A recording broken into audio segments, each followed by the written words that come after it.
Now, I have seen some botched scenes, I have seen some bad police work, I have seen some stupid criminals. But this story has all of that.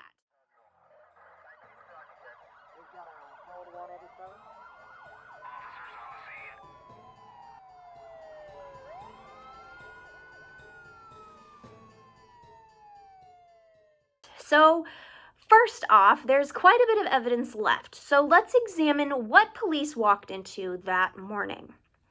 There were at least two scenes where the body was recovered, and then the tent. The first law enforcement officer on the scene found one set of boot prints leading from the Kiowa camp to the spot where the body was. This was a huge thing, except for the fact that the scene was not secured until halfway through the first day. Those prints could have been left by a law officer or media personnel or someone from the camp.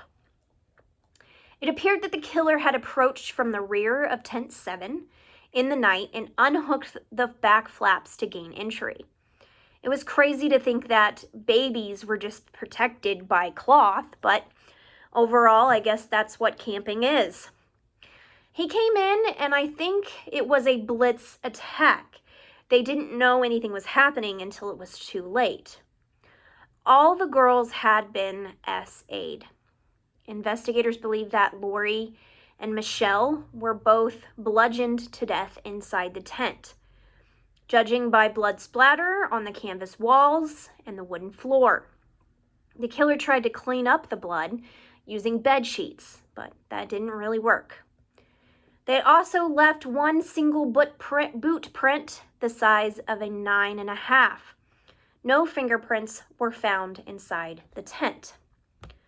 Doris Milner had been bound and her mouth stuffed with a pre-made gag before being walked over to the area where the bodies were eventually found. She was SA'd, bludgeoned, and strangled to death. It is believed that he may have been stopped in the act when he heard the camp counselor's alarm go off. He ran and left Denise where she was. But this wasn't a spur-of-the-moment opportunity crime. This was a pre-planned and thought out, and it had to be. We know this because the gag on Doris was pre-sewn.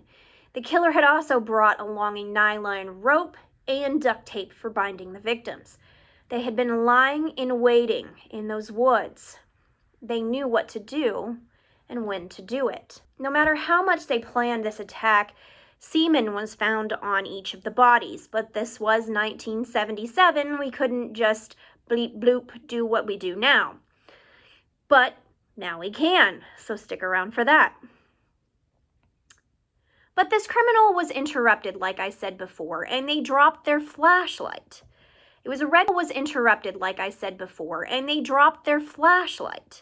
It was a red flashlight, and it was found next to the girls. A fingerprint was found on the flashlight's lens near the tent, but it was never identified. The flashlight was rigged. It was one of those big utility, old red flashlights. The kinds our dad would yell at us for not holding straight when he needed help with something. That was it. But this one had a piece of cloth over the lens and a hole poked in it. This would make the light not as bright as he committed this horrific crime.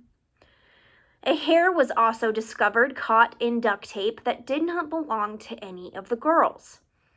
The rope and the tape were recently stolen from a farm about a mile away from the camp. The farmer was questioned but then released. He had a strong alibi. Everyone involved in the camp were given lie detector tests and vigorously questioned, but they were all cleared. The weapons used in this crime have never been found. The autopsies found that the weapons used were held in both right and left hands. It was also evident that more than one weapon was used in the bludgeoning, and 2 different knots had been in the tying of the girls. Were these signs of a second killer? The hunt was on. The police and volunteers walked into the woods. This was no easy feat. The woods around the camp were thick and often dangerous. Tracker dogs were sent but couldn't find any trails. There had to be more clues. There was no way that this crime was done without leaving more. One day, while out searching, OSBI agent Arthur Linville found a cave. There were many caves in this area, but the mountains overlooking Camp Scott. This one was unusual. There were some items found that seemed just too weird not to be connected. The things found were a pair of red underwear, a picture of two women, which looked like a wedding photo, a newspaper, and glasses that belonged to a Camp Scott counselor. Bingo. While examining the newspaper, it seemed the part of the newspaper had been torn out and matched the same newspaper found inside the flashlight, the red one, at the crime scene. The paper had been used to wedge the batteries and restore a lost connection. This had to be connected. Whoever was in this cave was the one who did this. It had to be. So let me take you on kind of another story, but don't worry, it'll connect back. In 1966, two pregnant women were outside a nightclub when a man abducted them. He drove them to a remote forest area. He bound them with duct tape and rope, and then he essayed them both. Then he put duct tape over their nose and their mouth and left them in the woods to die. The women, being just the brave, awesome women they were, untied themselves and ran for help. They survived. They described their attacker as being incoherent during the essay, and he made strange growling noises. These noises, they said, were something that was hard to describe, like they had never heard before. These noises sounded the same as those noises that were heard by the camp counselor the night the Girl Scouts were murdered.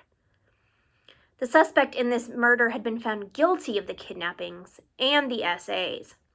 He was found guilty of first-degree burglary. In 1973, this man escaped prison by sawing through the bars of his cell window and then running. He had been on the run since, making it possible for him to be in the woods in 1977, waiting for those girls to come to camp. This man was Gene Leroy Hart.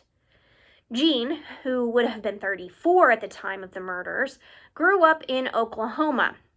He not only grew up close, he was raised only about a mile from Camp Scott. He was once a local football player. He was a good kid for the most part. After high school, he got married very quickly and had a child. However, the marriage didn't last. Gene was part of the Cherokee community in the area, which is fascinating about this case because there's a level of racism and prejudice that comes into play here. In this time in Oklahoma's history, these two communities were very split. There was the white townspeople and the Cherokee community. They worked and lived side by side, but didn't trust one another fully. The Cherokee community was very distrustful of the police force. There were a tradition of stripping the indigenous people of their land and traditions and making them part of the community and also abolishing them. So it was a very harsh distrust between the community and this community. But Gene was a good member of both communities until he decided to be a career criminal who would break into homes while people were asleep and burglarize them. So creepy. He was a predator that proved time and again that he would commit crimes and run. Investigators zeroed in on Gene fast and hard. But why? What connected Gene to this case, and what evidence did they find? But none of that mattered now because their first priority was finding him. Gene had been on the run since 1973 when he escaped jail. He was hiding in the Cherokee community. They were protecting him. This was the largest manhunt in Oklahoma history. It cost money and resources just trying to find him. But because of the nature of the crime, police carried on, and they finally found Gene. He was found on April 6, 1978. A local medicine man in the community was letting him hide in his home. Gene was going back to prison, and now he was facing more SA charges, along with the murder of 3 young girls. While Gene Leroy Hart sat in jail, the prosecution started building their case. Gene was looking good for the crime. He had opportunity, means, and a lengthy track record of SA. Did he escalate to brutal slayings of 3 girls at camp? That was something that was still unknown. We got ready for trial, and it began March 19th and ended May 30th of 1979. The community was on the edge of their seats. It was a packed courtroom, and media gathered outside. The trial was held in the 3rd floor courtroom. The trial presided over by Judge William J. Whistler. Leading the defense team was Garvin Isaacs, a former Oklahoma County defender who was now working in private practice. He had been recommended to the Hart family. The defense attorney said that Gene looked at him and said, "I did not kill those Girl Scouts." And he believed him.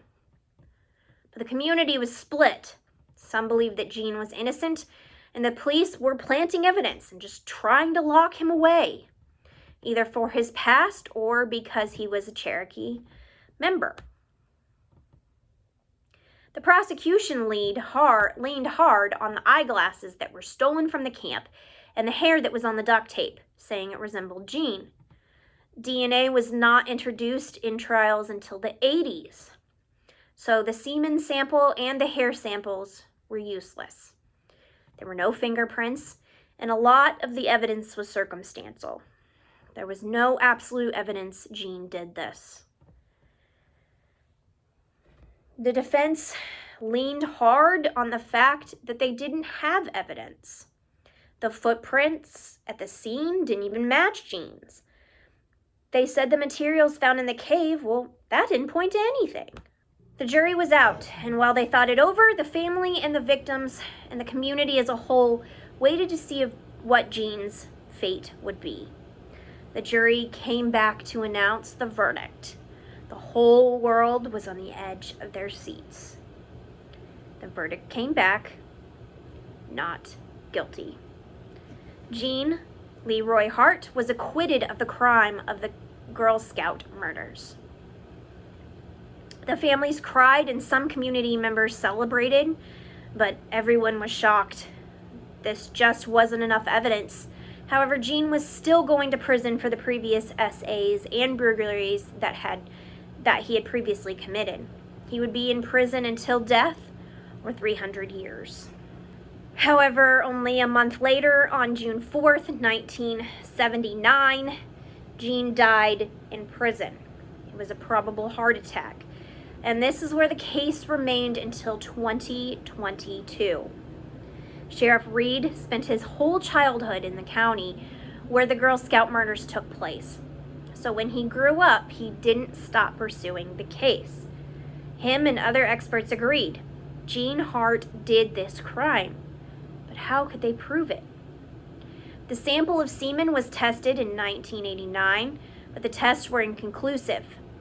Then again in 2008, but the sample was too degraded to test. Each time the families would see hope, then just to be let down by technical issues. It was time for a win. In 2023, the sample was tested again, and it came out to be strongly connected to Gene Leroy Hart. It was like 99% or as close as we could get.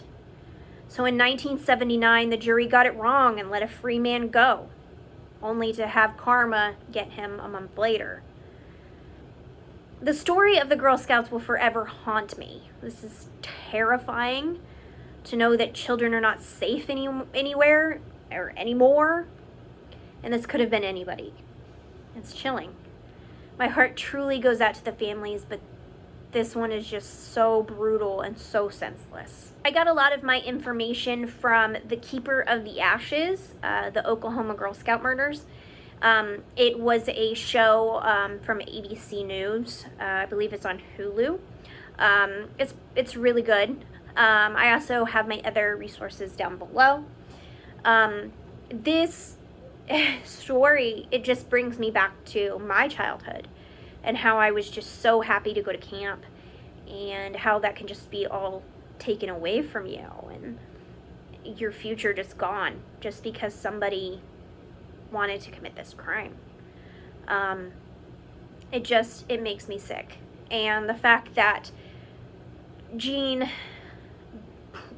more than likely did this, and still there's no definitive answer, it just bugs me. I want him to go down as a murderer of these 3 little girls. They deserve that. Their families deserve that. I don't know. It's a really sad story, and one that has intrigued me for so long. I hope you guys found this interesting. And next time, I hopefully will bring you a story that doesn't involve children, but we'll see. Thank you for being here with me and listening to the story, and I will see you guys next time. Take care of yourselves. Bye. Hi guys, I just wanted to say I hope you enjoyed this video. If you like any of the content for Code 187, please click that subscribe button, that like button, that share button. Help us out, help us grow. You can find us on your favorite podcast platforms. Yeah, check us out on there. Give us some ratings.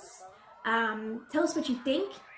We're also across every social media on Code 187. So we're on TikTok, Instagram, Twitter, Facebook. I think that's it. And of course, YouTube. So please subscribe if you like our content, and spread the word. We'll see you guys next time.